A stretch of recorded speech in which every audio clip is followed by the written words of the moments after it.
Hello, ഡെൻസ്വേൾഡിലേക്ക് ഏവർക്കും സ്വാഗതം. എല്ലാവർക്കും സുഖമല്ലേ?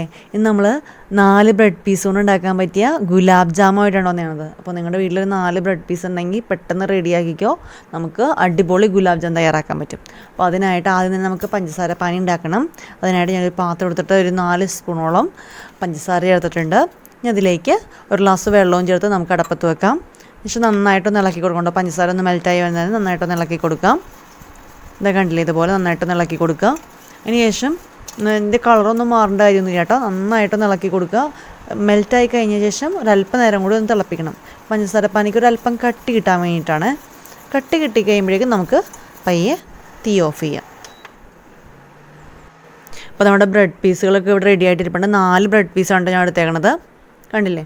ഇനി ഇതിൻ്റെ ഈ സൈഡുകളൊക്കെ ഒന്ന് നമുക്ക് മുറിച്ച് മാറ്റണം. എന്താണെന്ന് വെച്ചാൽ അവിടെ ഒരല്പം മൊരിഞ്ഞിരിക്കുന്നതല്ലേ, അതുകൊണ്ട് തന്നെ പെട്ടെന്ന് അത് കരിഞ്ഞു പോകാനായിട്ട് ചാൻസ് ഉണ്ട്. അപ്പോൾ നമുക്ക് ആ ടേസ്റ്റ് വ്യത്യാസം വരും. അതുകൊണ്ടാണ് ആ ഭാഗം നമ്മൾ കട്ട് ചെയ്ത് മാറ്റുന്നത് കേട്ടോ. അപ്പോൾ നിങ്ങൾക്ക് കൂടുതൽ വേണമെങ്കിൽ അതനുസരിച്ച് നമ്മൾ കൂടുതൽ ബ്രെഡ് പീസുകൾ എടുത്താൽ മതി. ഇപ്പോൾ ഈ 4 കൊണ്ട് 4 ബ്രെഡ് പീസ് കൊണ്ട് 4 അല്ലെങ്കിൽ 5 ഗുലാബ് ജാം വരെ നമുക്ക് തയ്യാറാക്കാനായിട്ട് സാധിക്കും.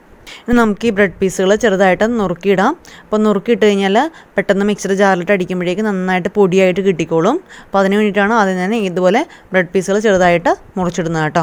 ഇനി മിക്സർ ജാർ എടുക്കുമ്പോഴേക്കും ഒരല്പം പോലും വെള്ളമില്ലാത്ത ജാർ എടുക്കാൻ പ്രത്യേകം ശ്രദ്ധിക്കണം. വെള്ളം ഉണ്ടെങ്കിൽ ഒന്ന് നമ്മൾ തുടച്ച് മാറ്റണം കേട്ടോ. അതിനുശേഷം നന്നായിട്ടൊന്ന് മിക്സർ ജാറിലിട്ട് നന്നായിട്ടൊന്ന് പൊടിച്ചെടുക്കാം. പൊടിച്ചെടുത്തതിന് ശേഷം നമുക്ക് ഒരു വലിയ ബൗളിലേക്ക് ഇത് മാറ്റാം. ഇതിലേക്ക് 2 സ്പൂൺ പാല് ചേർക്കുക. പാലില്ലെങ്കിൽ പച്ചവെള്ളമായാലും മതി, കുഴപ്പമില്ല. ഇനി വെള്ളം അല്ലെങ്കിലും പാലായാലും കൂടി പോകാതിരിക്കാൻ പ്രത്യേകം ശ്രദ്ധിക്കണം. അതല്ലെങ്കിൽ നമ്മൾ ബോൾസ് ചെറിയ ബോൾസാക്കി മാറ്റിയതിന് ശേഷം നമ്മളിത് ഫ്രൈ ചെയ്തെടുക്കും. ഈ ഫ്രൈ ചെയ്തെടുക്കുമ്പോഴേക്കും ഉള്ളു വേവത്തില്ല. അത് കാരണം വെള്ളം എപ്പോഴും 2 സ്പൂൺ 4 ബ്രെഡ് പീസാണെങ്കിൽ 2 സ്പൂൺ കഴിക്കുന്നതായിരിക്കും ഏറ്റവും ബെസ്റ്റ്.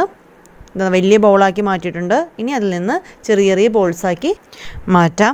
അപ്പോൾ ഒരു 4 ബ്രെഡ് പീസിൽ നിന്ന് ഇതുപോലത്തെ 4 അല്ലെങ്കിൽ 5 ബോൾസ് വരെയും കിട്ടും കേട്ടോ. അപ്പോൾ ഓരോരുത്തരുടെയും നമുക്ക് എത്രത്തോളം വലിപ്പം വേണം അതനുസരിച്ചായിരിക്കും.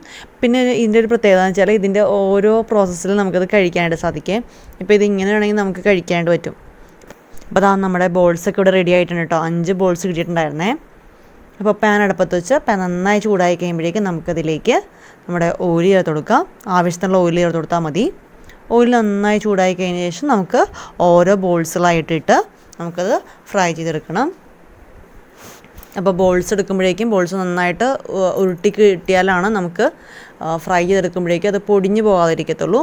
അപ്പോൾ വെറുതെ ഒന്ന് പിടിക്കാതെ നന്നായിട്ടൊന്ന് ബോൾസാക്കി നന്നായിട്ട് 2 കൈയും വെച്ച് തന്നെ ഉരുട്ടിയെടുക്കാനായിട്ട് ശ്രദ്ധിക്കുക. അപ്പോൾ അതാ ഒരു സൈഡ് വറുത്തി കിട്ടിയിട്ട് നമുക്ക് മറ്റേ സൈഡും കൂടി ഫ്രൈ ചെയ്തെടുക്കാം കേട്ടോ. അപ്പോൾ നമ്മുടെ പാനി അവിടെ ചൂടാറിക്കൊണ്ടിരിപ്പുണ്ട്. അപ്പോൾ അതാ നമ്മുടെ ബോൾസൊക്കെ റെഡി ആയിട്ടുണ്ട്. നമുക്കിത് കോരി മാറ്റാം. അപ്പോൾ അധികം എണ്ണയൊന്നും ഇല്ലാത്ത രീതിയിൽ നമുക്ക് അതിന് തന്നെ ഒരു ടിഷ്യൂ പേപ്പറിൽ വെച്ചിട്ടോ അങ്ങനെ എന്തെങ്കിലും മാറ്റുന്നത് നന്നായിരിക്കും. ഇനി നമുക്ക് ഒരു ചെറിയൊരു ബൗളിലേക്ക് നമ്മുടെ ബോൾസൊക്കെ ഇട്ട് കൊടുത്തിട്ടുണ്ട്. ഇനി ഇതിലേക്ക് നമ്മുടെ പഞ്ചസാര പാനി കൂടി ചേർത്ത് കൊടുക്കുക കേട്ടോ. പഞ്ചസാര പാനി ഇളക്കുമ്പോഴേക്കും മുഴുവനായിട്ട് അപ്പോൾ തന്നെ ഒഴിക്കണം എന്നില്ല. ആദ്യം ഒരല്പം ഒഴിക്കുക. ഈ ബോൾസുകളെല്ലാം മുങ്ങിക്കിടക്കുന്ന രീതിയിൽ ഒഴിച്ചു കൊടുക്കുക. കണ്ടില്ലേ, ഇതുപോലെ ഒഴിച്ചു കൊടുക്കുക. ഒരല്പം നേരം കഴിയുമ്പോഴേക്കും ഈ ബോൾസ് ഇതെല്ലാം കുടിക്കും. അപ്പോൾ പഞ്ചസാര പാനി ഒരല്പം കുറയും. അപ്പോൾ ബാലൻസ് എല്ലാം കൂടി ഒഴിച്ചു കൊടുക്കുക കേട്ടോ. അപ്പോൾ എന്നാൽ നമ്മുടെ സ്വാദിഷ്ടമായ ബ്രെഡ് കൊണ്ടുള്ള ഗുലാബ് ജാം റെഡി ആയിട്ടുണ്ട്. അപ്പോൾ നിങ്ങളതൊന്ന് ട്രൈ ചെയ്ത് നോക്കണം, നിങ്ങൾക്ക് ഇഷ്ടപ്പെടും. അപ്പോൾ ആദ്യമായിട്ടാണ് ചാനൽ കാണുന്നതെങ്കിൽ ഇഷ്ടമായ ലൈക്ക് ചെയ്യുക, സബ്സ്ക്രൈബ് ചെയ്യാത്താണെങ്കിൽ സബ്സ്ക്രൈബ് ചെയ്യുക. അടുത്തുള്ള ബെൽ ബട്ടൺ കൊണ്ട് പ്രസ് ചെയ്ത് കഴിഞ്ഞാൽ പുതിയ നോട്ടിഫിക്കേഷൻ നിങ്ങൾക്ക് ലഭിക്കും. Thank you for watching.